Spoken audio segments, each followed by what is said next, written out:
Je pense que sans les industries, les PME, les indépendants, si eux ne changent pas leur modèle et si nous ne les encourageons pas, les accompagnons pas dans ce changement qui est important, je pense qu'on ne pourra pas atteindre nos objectifs climatiques, des accords de Paris, de limitation à 1,5 degré au niveau de l'ensemble de la planète.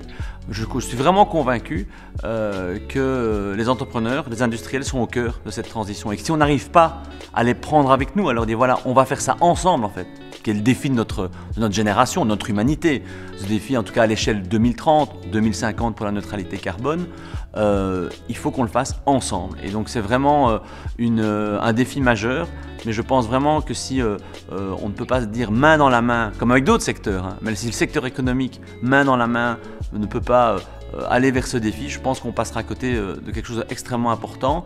Et je crois que les entrepreneurs, en fait, en sont de plus en plus convaincus. Parce que demain, pour avoir un modèle, déjà, je pense que le modèle de uniquement faire de l'argent quand on a une entreprise, heureusement, il est en train d'appartenir au passé. Donc oui, il faut être rentable, il faut aussi avoir une qualité pour son environnement, une qualité pour l'emploi aussi qu'on crée, évidemment. Ça change beaucoup. Mais on se rend compte aussi que demain, toute une série de secteurs d'activité, il faudra ne plus émettre d'émissions de CO2. Et donc en fait, il y a une opportunité pour la Belgique, pour l'Europe de manière plus grande, à dire on va être les plus ambitieux dans les activités économiques qui seront soit à très bas carbone, soit qui vont permettre de diminuer les émissions de carbone. Et donc en fait, je pense que pour une mentalité entrepreneuriale, c'est un défi qui est passionnant en fait, de dire on va tous ensemble, avec des nouveaux modèles économiques, baisser nos émissions carbone, respecter notre environnement. Nous devons effectivement les encourager, les accompagner. C'est ce que nous faisons évidemment à Bruxelles avec Barbara Tract, qui a la compétence de l'économie. C'est ce que nous faisons ici aussi au fédéral.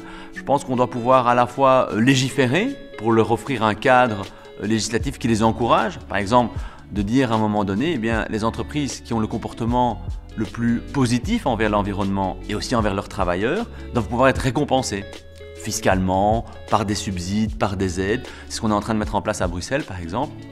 Ça, c'est fondamental pour montrer la voie, pour dire, eh bien, vous nous dites, OK, ensemble, on va réaliser ce défi de lutte contre le dérèglement climatique, on va baisser nos émissions de CO2, on va faire un effort. Eh bien, il faut effectivement, quand on échange quelque part, l'État, ou en tout cas la législation, puisse les encourager, spécifiquement ces entreprises-là, et on sait le mesurer évidemment.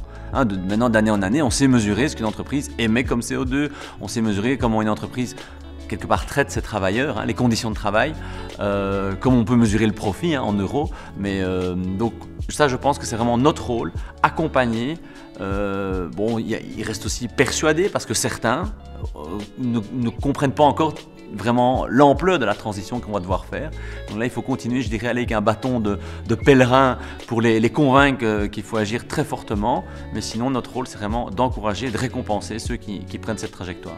Je pense en fait qu'aujourd'hui, il est encore très fort culturel. Et quand je dis ça, ça veut dire dans la culture ou dans la mentalité de certains secteurs, certaines entreprises, d'une partie du monde économique, je vais le dire comme ça, au niveau économique. Je me rends compte qu'effectivement, il y a toute une série, surtout chez les plus jeunes entrepreneurs, qui sont totalement convaincus. Donc quand ils créent une nouvelle entreprise aujourd'hui, elle s'inscrit totalement dans les objectifs climatiques, les objectifs sociaux qu'on doit avoir, et c'est génial, ça donne beaucoup d'enthousiasme. Par contre, c'est vrai qu'effectivement, il y en a encore certains qui se disent que voilà, ce qui compte, c'est surtout le business as usual, c'est continuer à faire de l'argent comme on en a toujours fait.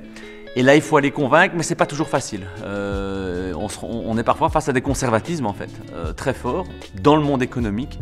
Et pour moi, aujourd'hui, de là où je me trouve au Parlement, quand je discute avec toute une série de secteurs, on sent que voilà, chez certains, ça reste un facteur bloquant et qui, quelque part, tous ces discours sont trop alarmistes, la technologie va tout résoudre et restons bien comme on a toujours fait.